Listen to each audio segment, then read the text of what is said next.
Hello everyone and welcome back, or welcome if this is your first time here. I'm very happy to have you. I'm going to teach you today how to do the caramel stitch. This is a little swatch that I made to show you what it looks like. And we're going to go ahead and start with just a slip knot. We're going to put that on our hook.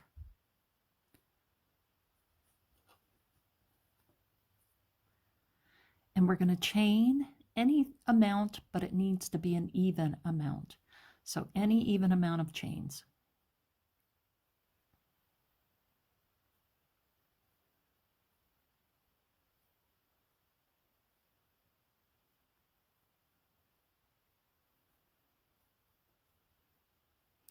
I went ahead and chained 16 for the tutorial. And then what you're going to do is insert your hook into the second chain from the hook. So we're going to make a single crochet in the second chain from the hook.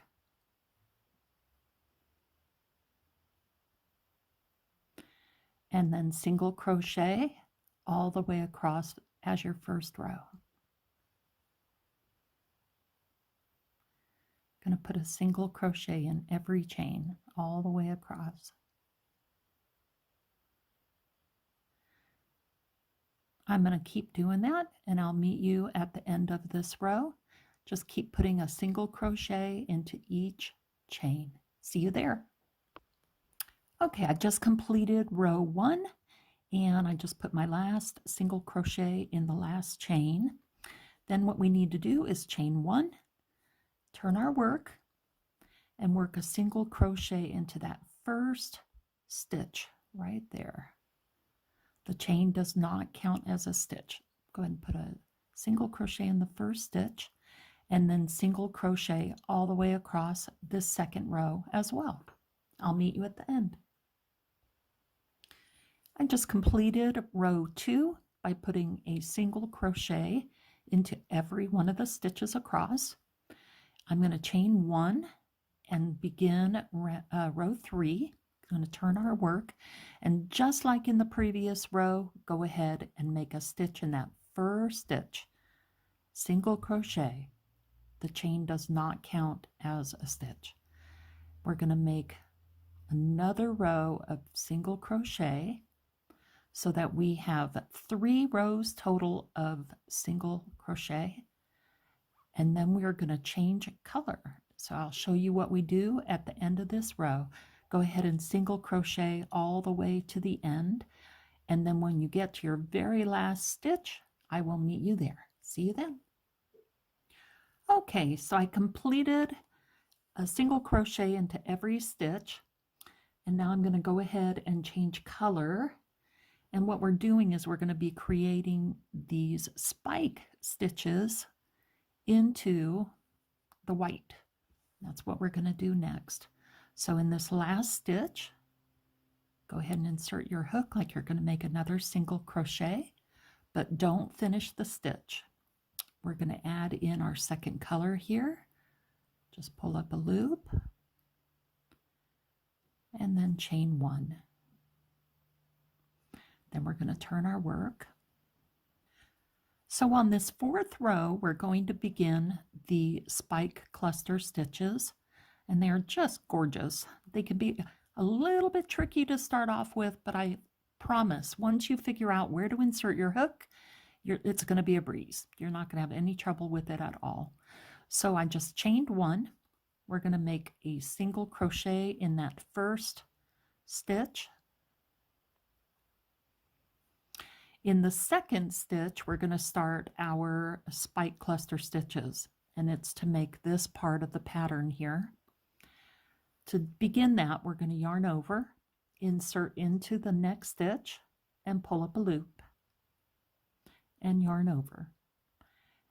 There's going to be 2 more gaps in our work we're going to work into that are underneath the stitch we just made. One is in the second row right there, and one is in the 3rd row right there. So you could see the 2nd and the 3rd row gaps going across. We're going to be working a stitch into the 2nd row gap and the 3rd row gap. So after we've yarned over there, we have 4 loops on the hook. Insert your hook into the 2nd row gap and pull up a loop. Yarn over, insert your hook into the third row gap and pull up a loop. And it looks like a little stairway going up like that. And then you're going to yarn over and pull through all of the stitches, all of the loops that are on your hook here, all of the little loops that we made. And then we're going to make a single crochet into the very next stitch. Don't close the top with a chain. We're just going to work right into that next stitch and make a single crochet. And you just completed your first spike cluster stitch, which is so pretty. Let's go ahead and make another one. So we made a single crochet in that next stitch. In the next stitch, we're going to make another spike cluster stitch.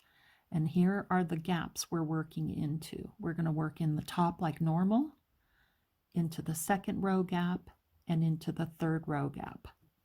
And that's going to form our spike cluster stitch. Let's go ahead and start that. Yarn over, insert your hook, and pull up a loop. You have 3 on your hook. I like to hold it with my finger just to try to keep them a little bit more uniform. Insert into the second row gap and pull up a loop. Yarn over. Insert into that third row gap, pull up a loop.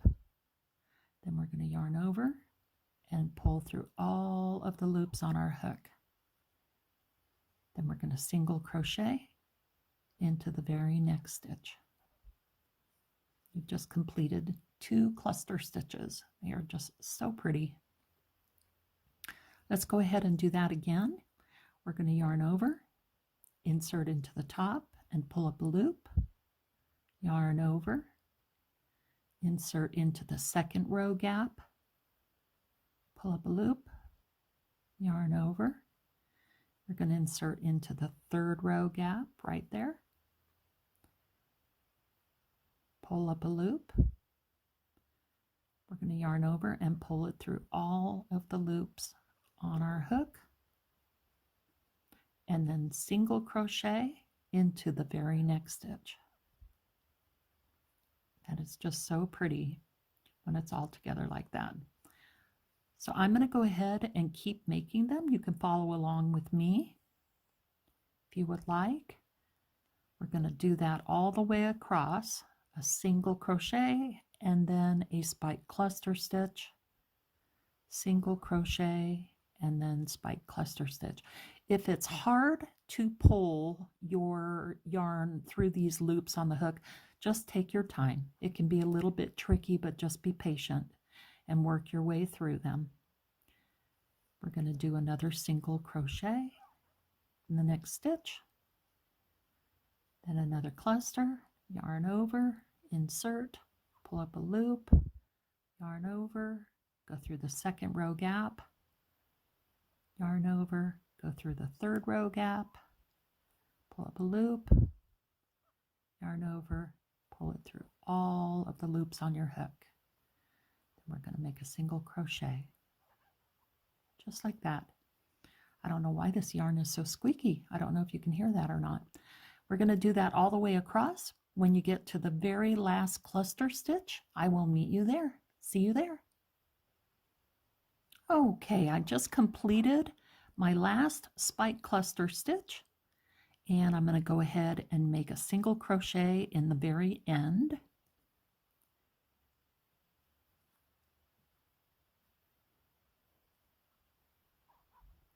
And this is where you can decide if you want to leave your color change like this and go back to white, or if you want to do 3 rows of single crochet in this color and then do your next spike cluster stitches in white, just like I did in this sample.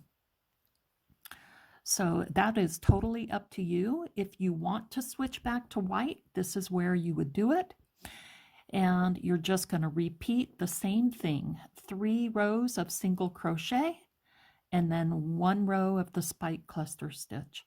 And you can do the color changes, which I think look great, or if you want to just keep it in one color, it's also a very pretty stitch.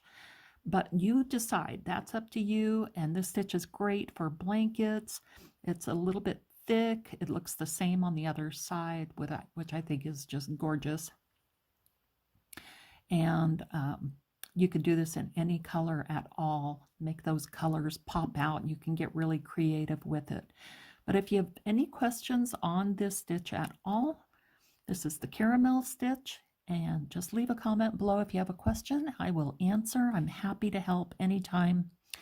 And thank you for watching. I really am so grateful. I can't believe the channel is already getting up to almost 100 subscribers.